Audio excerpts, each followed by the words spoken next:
Hello students, तो welcome to next lecture of kinetic theory of gases. इस lecture में हम लोगों को बहुत इंपॉर्टेंट कॉन्सेप्ट पढ़ना है which is degrees of freedom. Degrees of freedom ये एक बहुत इंपॉर्टेंट कॉन्सेप्ट है to determine the energy of any type of ideal gas. Let it be monoatomic, let it be diatomic, let it be polyatomic.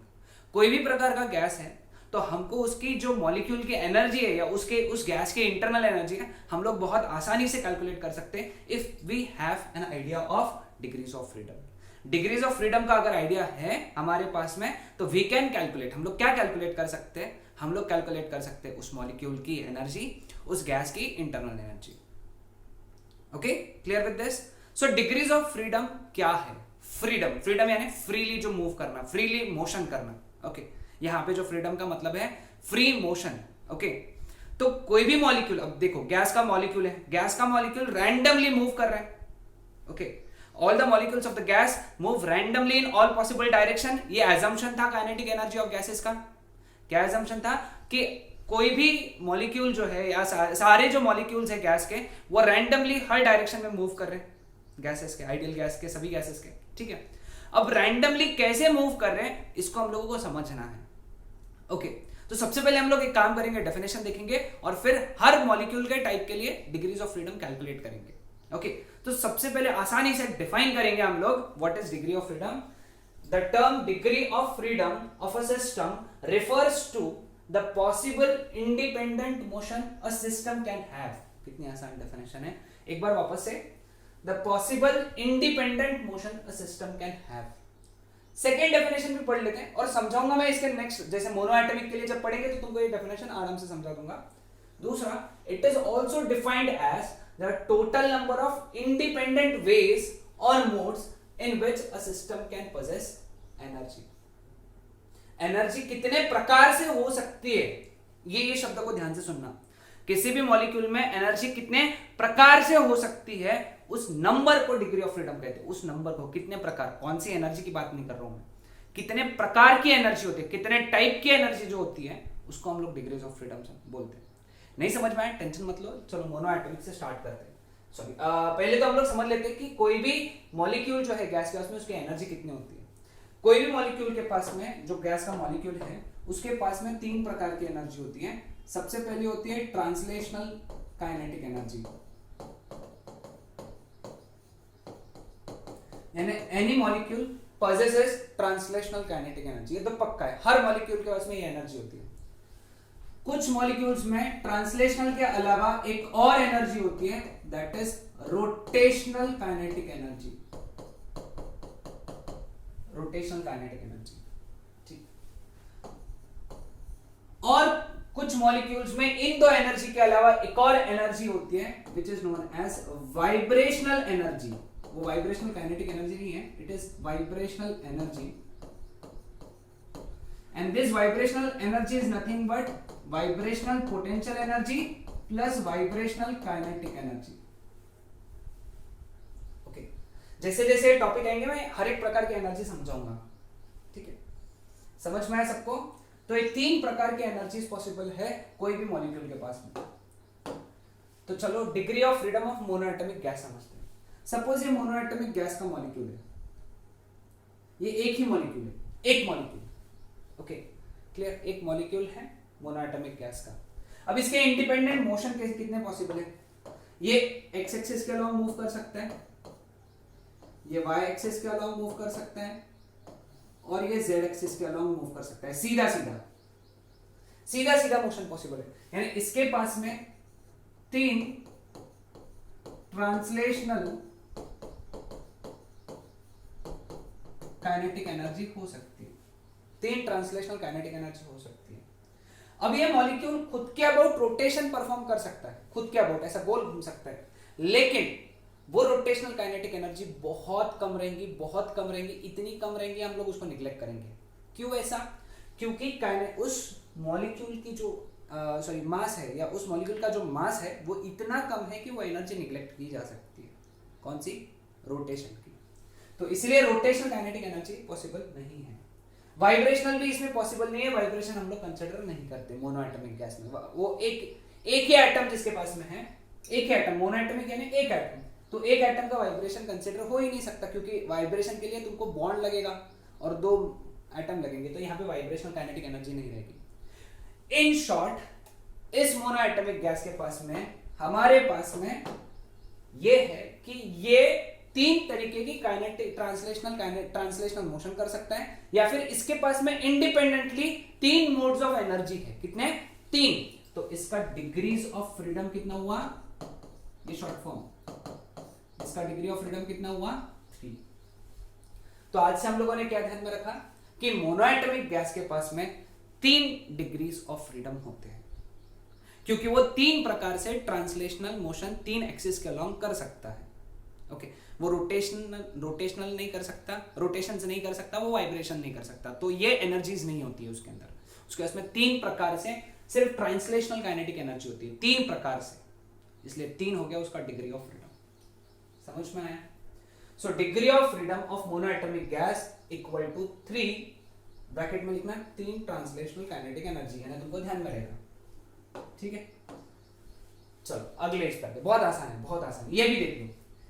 Diatomic gas के लिए degrees of freedom, अब इसके अंदर हमारे पास में 2 केसेस है। पहला है एट रूम टेम्परेचर,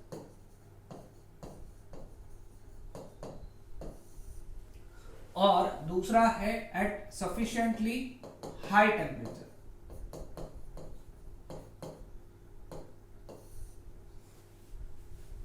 ठीक है, अब रूम टेम्परेचर पे समझते हैं। सपोज ये डायटोमिक गैस है, तो इसके उसमें 2 एटम रहेंगे, ऐसे 2 एटम डायटोमिक गैस। अब मैं यहां पे कोऑर्डिनेट सिस्टम ड्रॉ कर लेता हूं, है ना, कोऑर्डिनेट सिस्टम ड्रॉ करेंगे हम लोग। ये हो गया एक्स एक्सिस, ये हो गया वाई एक्सिस,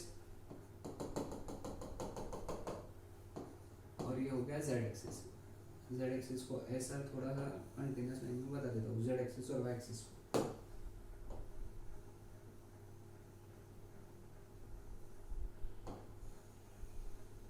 ठीक है, अब देखो, और ये इनके बीच का बॉन्ड हो गया, इनके बीच का बॉन्ड होता है ना, दो एटम के बीच में बॉन्ड होता है मॉलिक्यूल के, है ना। तो अब मुझे एक बात बताओ, देखो ध्यान से देखेंगे हम लोग इसको, बहुत ध्यान से, है ना। अब हम लोग बात करेंगे यहाँ पे, देखो ये दोनों एटम एक्स एक्सिस के अलोंग जा सकते हैं, ये दोनों एटम वाई एक्सिस के अलोंग जा सकते हैं, ये दोनों एटम जेड एक्सिस के अलोंग जा सकते हैं।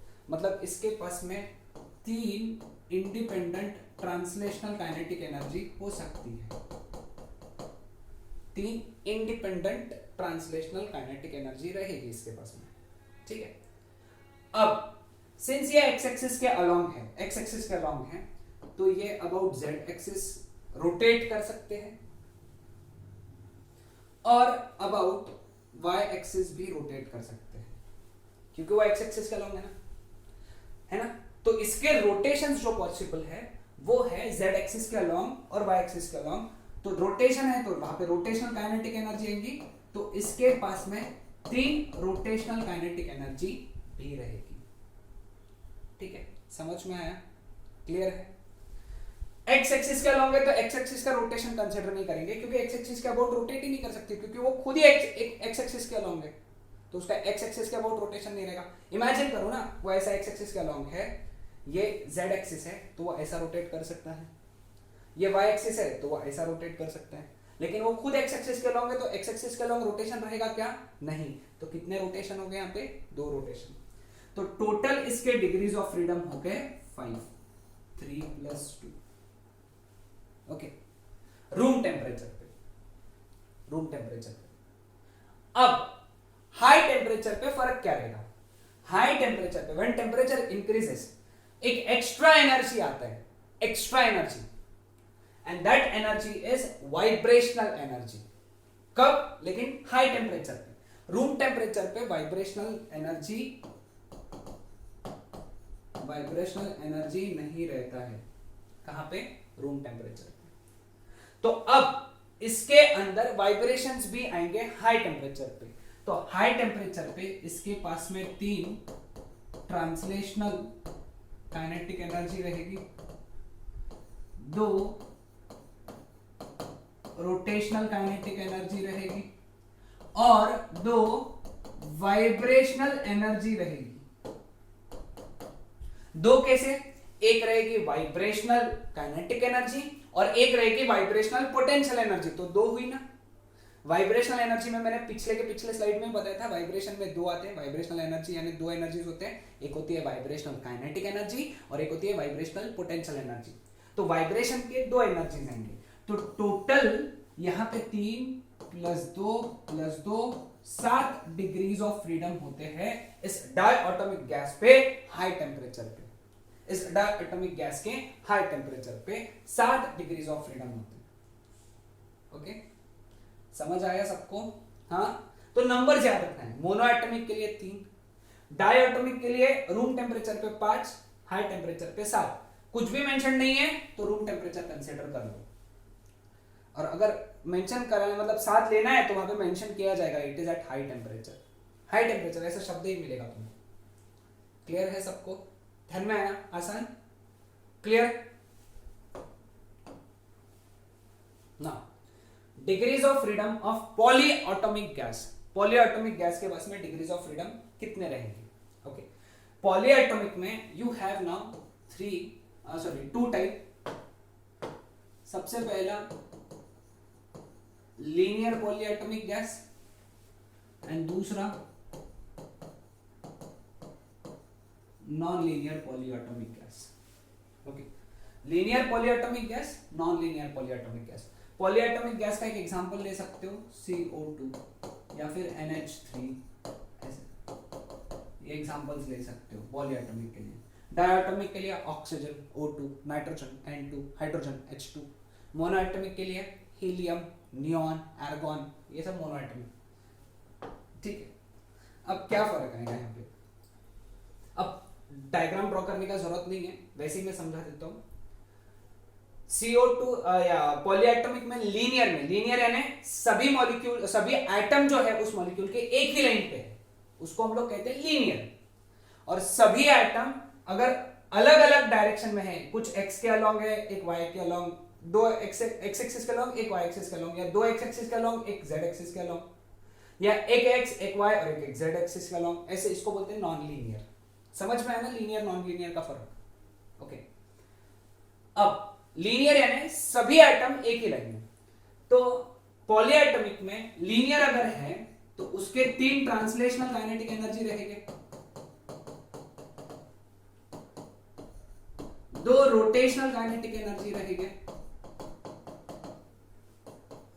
प्लस x वाइब्रेशनल एनर्जी रहेंगे। ओके, अब अगर हाई टेम्परेचर मेंशन नहीं है तो सिर्फ 2 ही कंसीडर करेंगे, यानी हो जाएंगे 5। ओके, अगर रूम टेम्परेचर है, हाई टेम्परेचर बोला तो वाइब्रेशन आ जाएगा, सबका वाइब्रेशन कंसीडर करना पड़ेगा, फिर हर एटम का वाइब्रेशन। ठीक है, अब अगर नॉन लीनियर बोला तो नॉन लीनियर के 3 ट्रांसलेशनल प्लस 3 रोटेशनल आएंगे अब इसके, क्योंकि हर कोई एक ही लाइन पे अलोंग थोड़ी ना है, हर कोई अलग अलग डायरेक्शन में है। तो अब x एक्सिस के अलोंग भी रोटेशन होगा, y एक्सिस के अलोंग भी रोटेशन होगा, z एक्सिस के अलोंग भी रोटेशन होगा, तो टोटल डिग्रीज ऑफ फ्रीडम आएंगे यहाँ पे 6। इसके लिए नॉन लीनियर पॉलीएटॉमिक गैस के लिए। और अगर समझ लो लीनियर पॉलीएटॉमिक गैस बोला तो 5। ठीक है, हाई टेम्परेचर बोला तो यहाँ पे वाइब्रेशन की ऐड करना पड़ेगा, वो तुमको उतना ऐड कर देना पड़ेगा। x वाइब्रेशन के यहाँ पे भी आएंगे, हाई टेम्परेचर पे x वाइब्रेशन के यहाँ पे भी आएंगे। तुमको बताएंगे वाइब्रेशन कितने एक्सिस के अलोंग है। अगर एक ही एक्सिस के अलोंग है तो x का वैल्यू 2 डालेंगे, एक एक्सिस के, कोई भी एक एक्सिस के अलोंग वाइब्रेशन है तो। ठीक है, अगर 2 एक्सिस हैं तो x का वैल्यू 4 डालेंगे यहाँ पे, एंड सो ऑन। ठीक है, समझ में आया तुमको? Degree of freedom of solid. अब सॉलिड की, मॉलिक्यूल और सॉलिड में, सॉरी गैस और सॉलिड में बहुत फर्क है। कैसे? गैस के मॉलिक्यूल्स बहुत दूर दूर रहते हैं, लेकिन सॉलिड के मॉलिक्यूल्स एकदम चिपक चिपक के रहते हैं, एकदम पास पास में रहते हैं। तो उस केस में एक जो सॉलिड का मॉलिक्यूल है ऐसा, ठीक है, अब वो कितने प्रकार से वाइब्रेशन परफॉर्म, इसके पास में सिर्फ और सिर्फ ट्रांसलेशनल नहीं रहेगा क्योंकि ये मूव नहीं कर सकता है, रोटेशनल भी नहीं रहेगा, ओके, और ना ही रोटेशनल भी नहीं रहेगा, ट्रांसलेशनल भी नहीं रहेगा, यहां पे ट्रांसलेशनल काइनेटिक एनर्जी नहीं रहेगा, रोटेशनल काइनेटिक एनर्जी भी नहीं रहेगा, क्योंकि सॉलिड का molecule is not free to move. Gas का molecule was free to move, इसलिए उसमें सब थे, सॉलिड का मॉलिक्यूल नहीं मूव कर सकता है, इसलिए इसमें सिर्फ और सिर्फ वाइब्रेशनल एनर्जी रहेगी, और एक वाइब्रेशनल एनर्जी से 2 डिग्री ऑफ फ्रीडम मिलते हैं। 2 कैसे मिलते हैं मैंने अभी एक्सप्लेन किया था ना, एक पोटेंशियल एनर्जी और एक काइनेटिक एनर्जी। अब इसके वाइब्रेशंस कितने एक्सिस के अलोंग पॉसिबल है, इसके वाइब्रेशंस एक्स एक्सिस के अलोंग पॉसिबल है, इसके वाइब्रेशन वाई एक्सिस के अलोंग पॉसिबल है, इसके वाइब्रेशन जेड एक्सिस के अलोंग पॉसिबल है। ये सॉलिड का मॉलिक्यूल, सॉलिड का जो एटम है या मॉलिक्यूल है वो एक्स एक्सिस के अलोंग वाइब्रेट कर सकता है, वाई एक्सिस के अलोंग वाइब्रेट कर सकता है, जेड एक्सिस के अलोंग वाइब्रेट कर सकता है, ठीक है।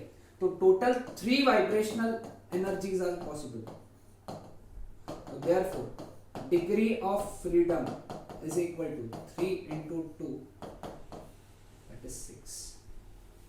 इसके डिग्रीज ऑफ फ्रीडम हो गए 6, ठीक है, समझ में आया सबको? हाँ, कोई डाउट है?